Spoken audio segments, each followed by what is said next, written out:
तुम्हाला नाही मागायचं का? नाही मागायचं का तुम्हाला? बोला पटकन. मला न्याय पाहिजे.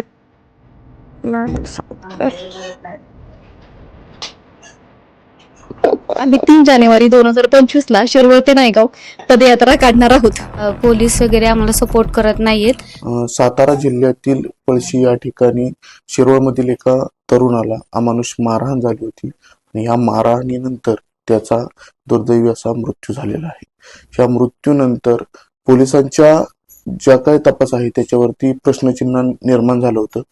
प्रथमतः त्याच्यावरती अपघाती मृत्यू म्हणून दाखल केलं होतं. त्यानंतर ग्रामस्थांना याबाबत माहिती मिळाल्यानंतर पुन्हा पोलिसांनी खुनाचा गुन्हा दाखल केला आहे. परंतु याच्यामध्ये 2च आरोपी अटक करण्यात आलेले आहेत. यामध्ये कुटुंबियांकडून पोलिसांवर आणि पोलिसांच्या तपासावरती खूप मोठ्या प्रमाणात आरोप करण्यात आलेले आहेत. आपण आता कुटुंबासोबत आहोत, त्यांच्या आई आहेत, यांच्याबरोबर आपण बोलणार आहोत. काय नक्की झालं होतं आपल्या मुलाच्या बाबतीत आणि काय नक्की पोलिसांनी काय केलं? बोला. तुम्हाला नाही मागायचं का? नाही मागायचं का तुम्हाला? बोला पटकन. मला न्याय पाहिजे. नाही मला सांगितलं.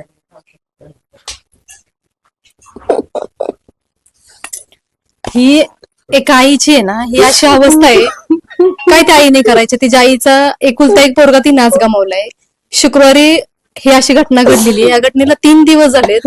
प्रश्नाचा सपोर्ट नाहीये, राजकीय दबाव आहे या मागे, ह्याला ऍक्सिडेंटचं वळण दिलं. काहीच या घटनेचं काहीच कुठेच काही तपास लागत नाहीये. सकाळपासून आम्ही चौकीमध्ये डेड बॉडी नेली. वरिष्ठ आम्हाला काहीच सांगायला तयार नाहीयेत, किती सापडलेत किती नाही. आज आमच्या मुलाला 13 जणांनी खूप निष्क्रियरित्या इतकं बेकार मारलेले की शब्द नाहीयेत. निशब्द आहोत आम्ही. आमचा पूर्ण माळी समाज, आमचे ग्रामस्थ मंडळी, सगळ्या वरिष्ठांना विचारते, वरिष्ठ काही बोलायला तयार नाहीयेत. या ठिकाणी राजकीय दबाव आहे का वरिष्ठांना काही उत्तर द्यायचे नाहीयेत का इथं त्यांना हे केस प्रकरण दाबून ठेवायचे काही आम्हाला माहित नाही. तर तुर्तास आमची पुढची प्रक्रिया अशी राहणार आहे. 3 जानेवारीला क्रांतीज्योती सावित्रीबाई फुलेंच्या जयंतीनिमित्त आम्ही शिरवळ ते नायगाव पदयात्रा काढणार आहोत आणि तिथं आम्हाला न्याय हा मिळालाच पाहिजे. हे पुढची आमची घटना आहे आणि आम्हाला हा न्याय वरिष्ठांनी द्यायला पाहिजे. पोलीस प्रशासनाने आम्हाला सहकार्य करायला पाहिजे. आम्ही मुख्यमंत्री साहेबांना पण मी हे निवेदन करते की आम्हाला सहकार्य करावं. एका गरीब कुटुंबातले एकुलते एक आईचं पोरगं गेलेले, त्याची आज काय अवस्था आहे? वरिष्ठ आम्हाला सहकार्य करत नाहीये. म्हणजे परिस्थिती आमची गरीब आहे किंवा गरीब घरातला मुलगा आहे म्हणून त्याला न्याय द्यायचा नाही किंवा राजकीय दबाव आहे, नक्की कोणीच काही सांगायला तयार नाहीत. आमच्या हाती 13 मुलांची नावं लागलेली आहेत. त्यातली 2 जण आता ताब्यात आहे, पण ती 2 जणही मुलं काहीच बोलायला तयार नाहीत. नक्की मग काय समजायचं आम्ही? तर आम्ही 3 जानेवारी 2025 ला शिरवळ ते नायगाव पदयात्रा काढणार आहोत. तर आम्हाला न्याय मिळायला पाहिजे. या नक्की आपल्या मुलाला काय झालं होतं किंवा आपल्या बंधूंना काय झालं होतं हे तुम्हाला कधी कळलं?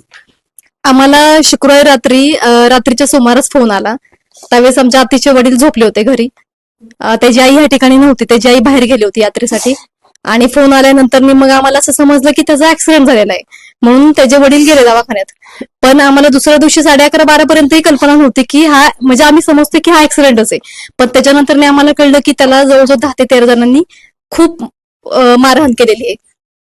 मग ते गावगुंड आहेत काय, काही कारण समजलेलं नाहीये. आम्ही 3 दिवस झाले चौकीला फेऱ्या घालतोय, पण आम्हाला चौकी काही म्हणजे काही सपोर्ट करत नाहीये, काही सांगायला तयार नाहीये, काही नाही, काहीच नाही. आणि किती सापडलेत हेही माहित नाही आम्हाला.